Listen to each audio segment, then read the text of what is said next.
Each week, the Bible as Literature podcast brings you in-depth discussion of the biblical text in a format short enough for your morning commute, but long enough to be substantive, posing difficult questions meant to keep you engaged. If you value this work, please consider donating as little as 25 cents per episode. That's just $1 per month. To learn more, please visit patreon.com/Bible. That's patreon.com/Bible. Thank you. Hi, this is Father Mark Boulos with the Bible as Literature podcast. What would happen if God gave you honor, riches, and wealth such that nothing you desired was beyond your reach? What if He then invited foreigners to enjoy this wealth in your place? What does this mean? Is the foreigner wrong to partake of your wealth? Is he now better off than you? Would you be right to condemn him? How can anyone reconcile God's generosity with such terrible affliction? For that matter, how can anyone reconcile bounty with famine, honor with obscurity, or purpose with futility? Richard and I explore these questions as we discuss Ecclesiastes chapter 6. This week's episode is produced in solidarity with the people of Greece. You're listening to the Bible as Literature.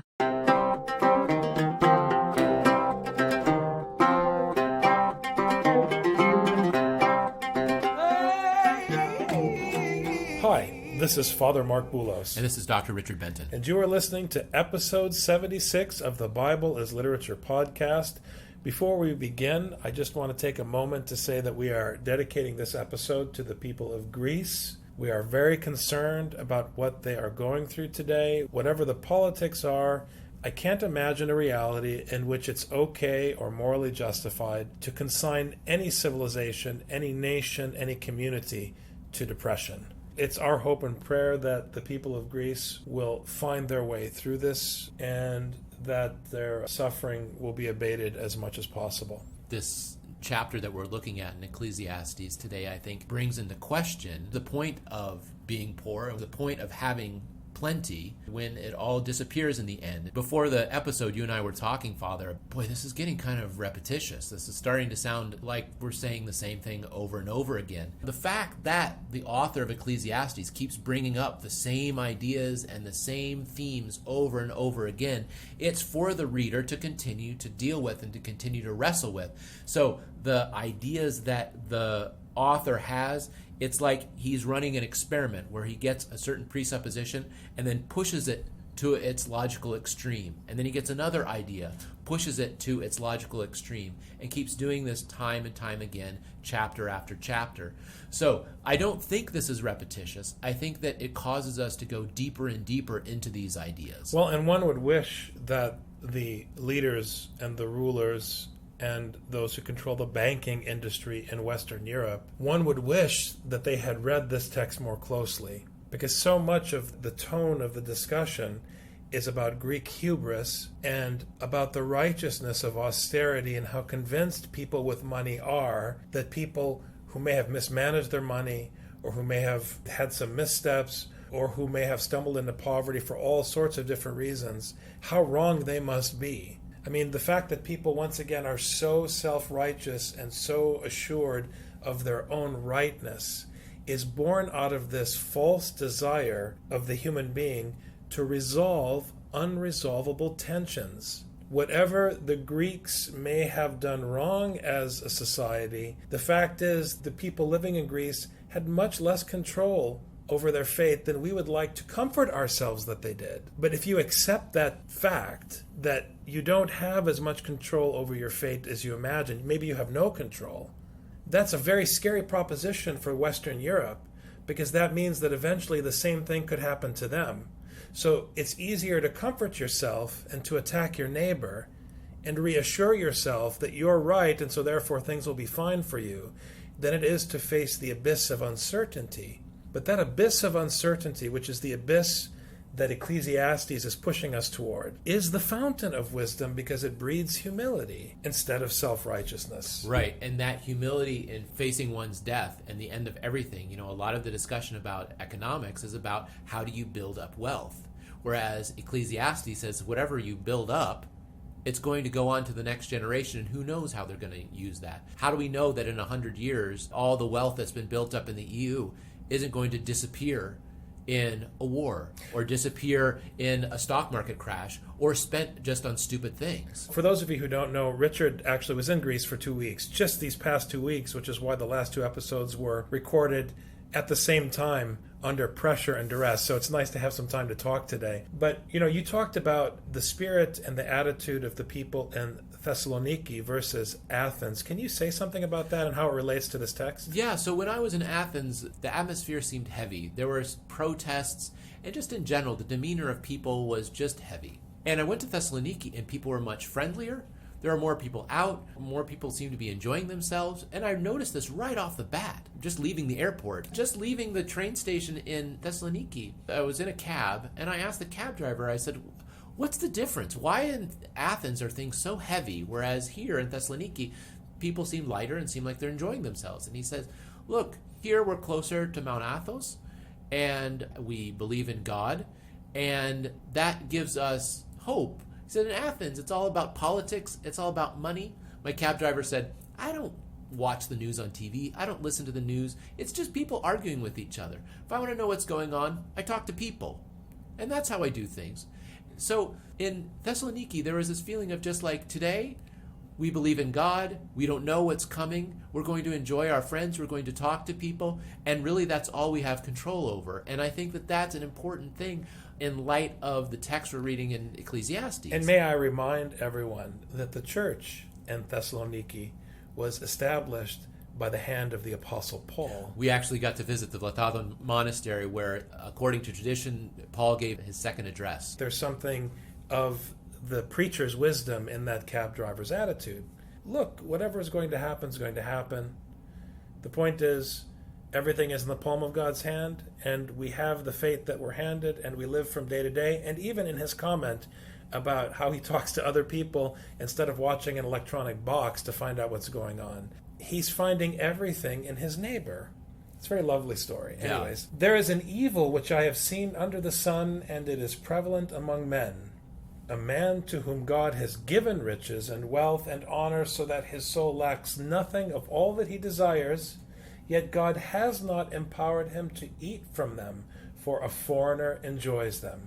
This is vanity and severe affliction. I almost want to send this to the Chancellor of Germany. It's a little frustrating that the Greeks got to eat on your back. Someone gets all this stuff, and they get everything they would ever need, everything of their heart's desire, and then someone comes in and takes it and just eats it for them. Why do the Greeks get to live off of our prosperity? They just sit, they don't work, and they eat, and they drink, and they enjoy themselves on the beach, whereas we here have cloudy, miserable winters, and we have to work all the time, and they themselves in Germany understand this is evil. This is vanity. This is evil, which is prevalent among humans.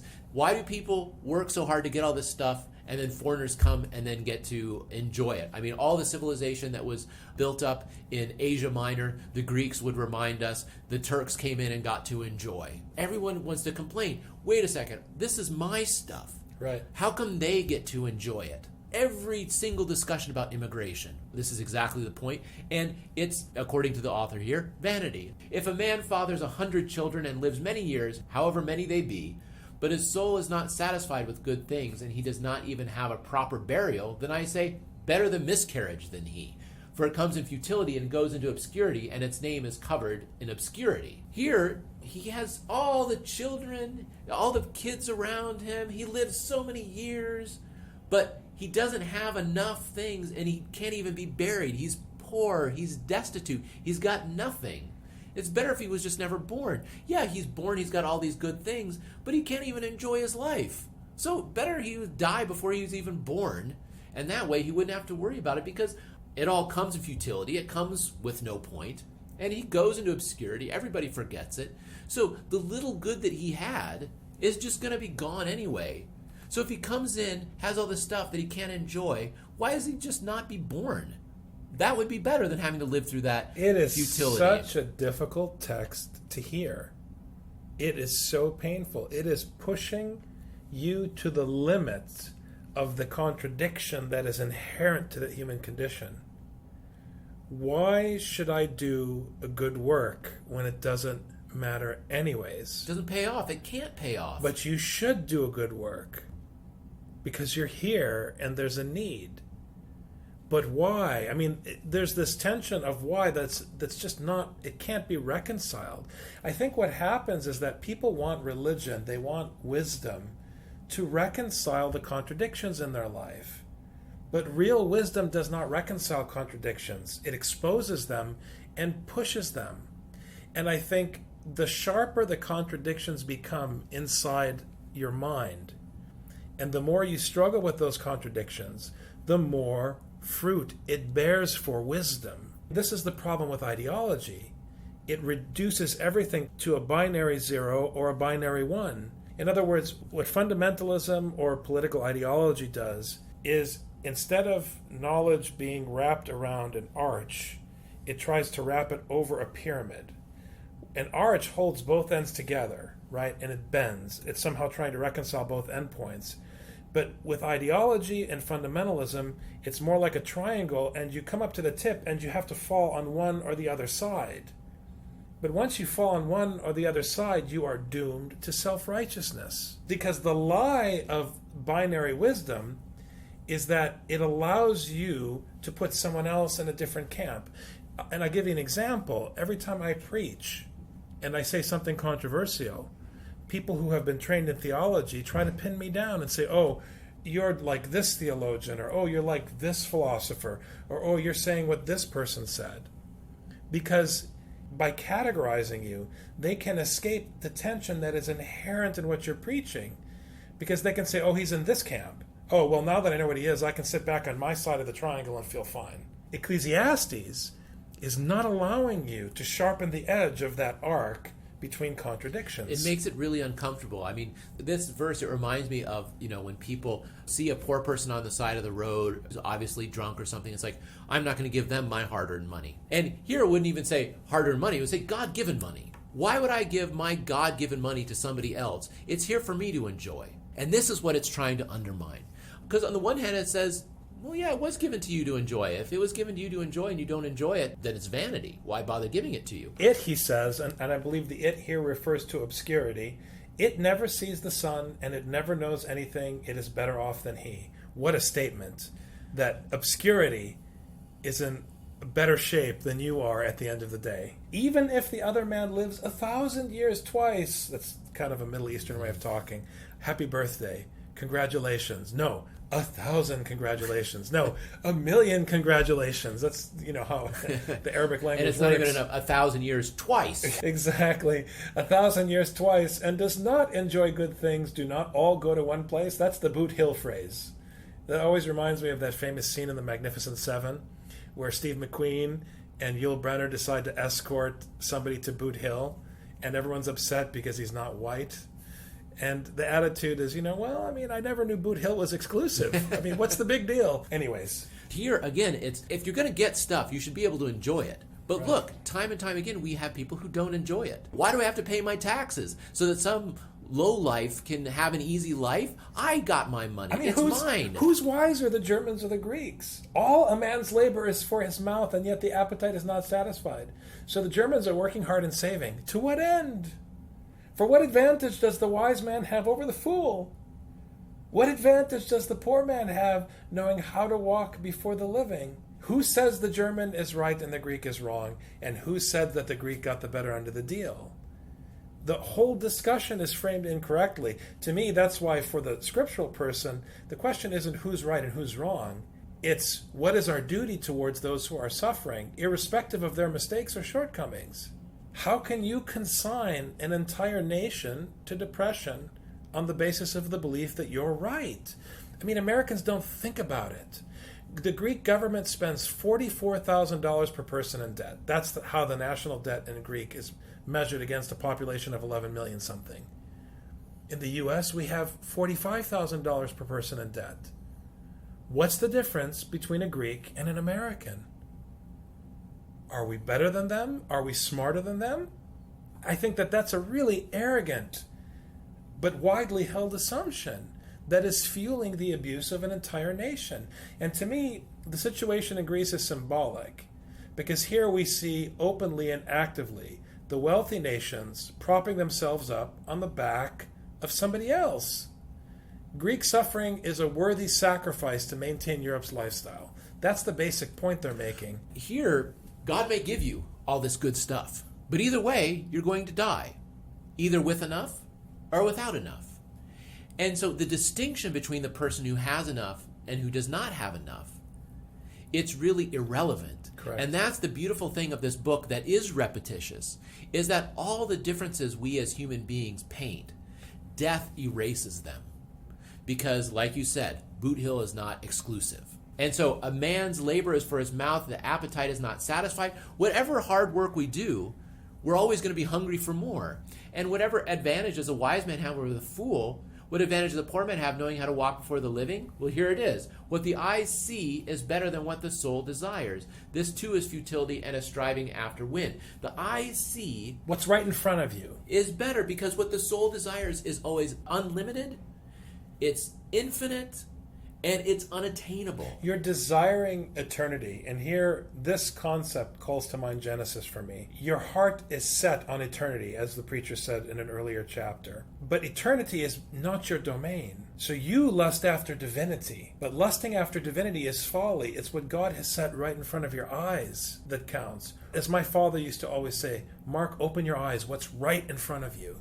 Very important advice. Open your eyes and look what is right in front of your face. That's the question at hand. Mm-hmm. Then the futility, which I've been rephrasing in my own mind as pointlessness. So this too is pointless. What the eye see is better than what the soul desires. But the thing is, every single human being, they forget. There's a reason why your dad had to keep reminding you that. Right. Because it's too easy to forget.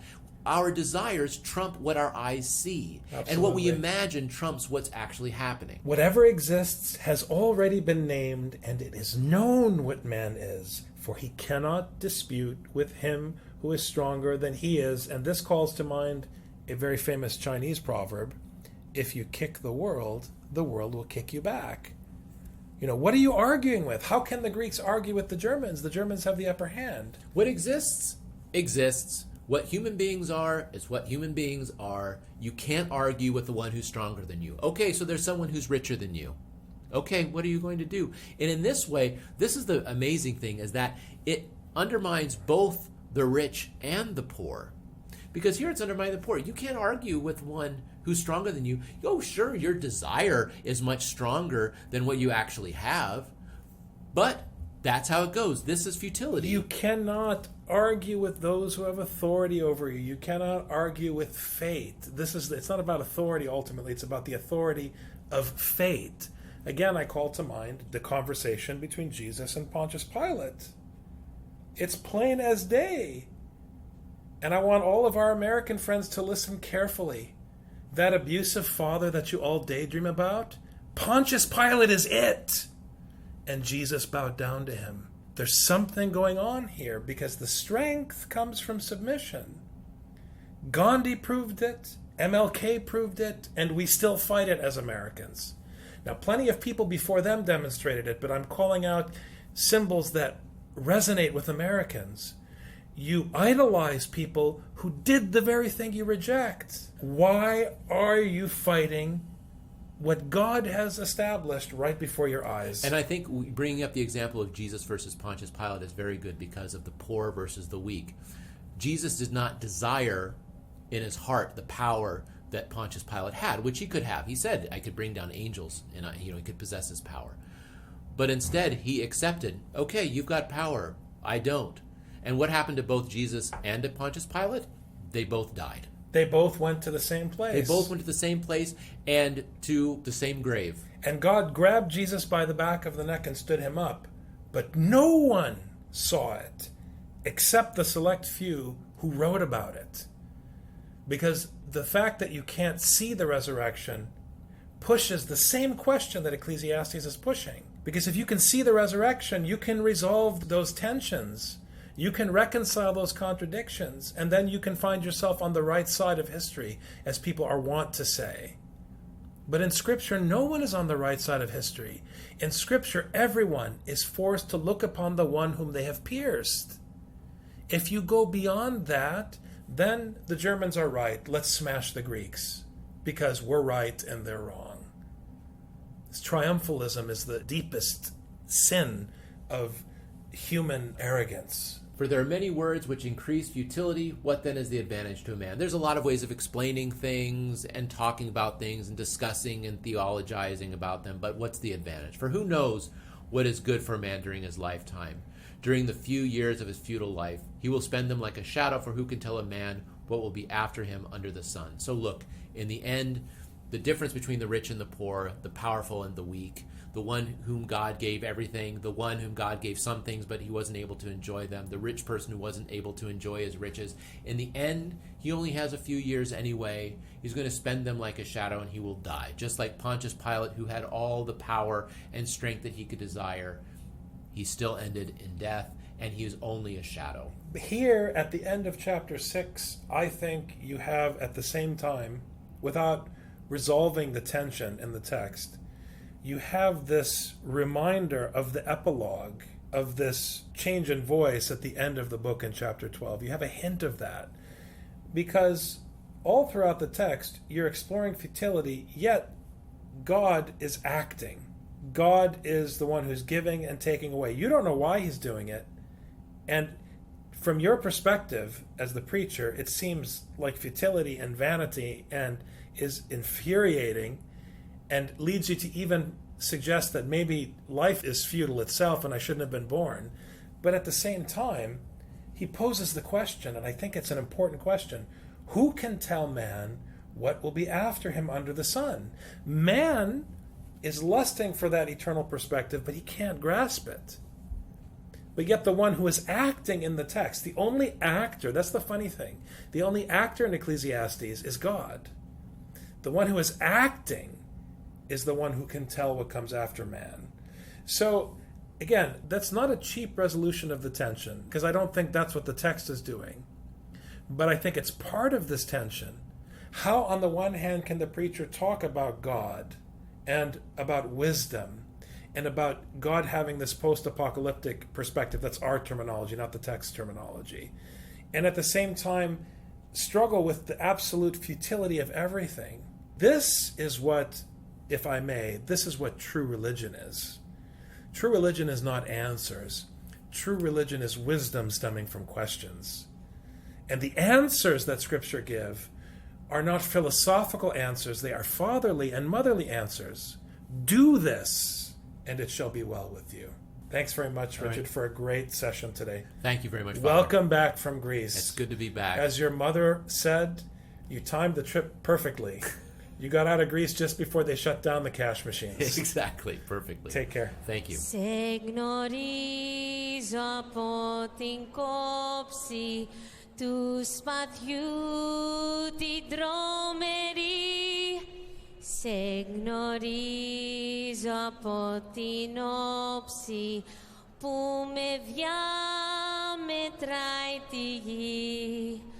Απ' τα κόκαλα βγαλμένη των Ελλήνων τα ιερά και σαν πρώτα ανδρεωμένη χαίρε χαίρε ελευθεριά και σαν πρώτα ανδρεωμένη χαίρε χαίρε ελευθεριά και σαν πρώτα ανδρεωμένη χαίρε χαίρε ελευθεριά.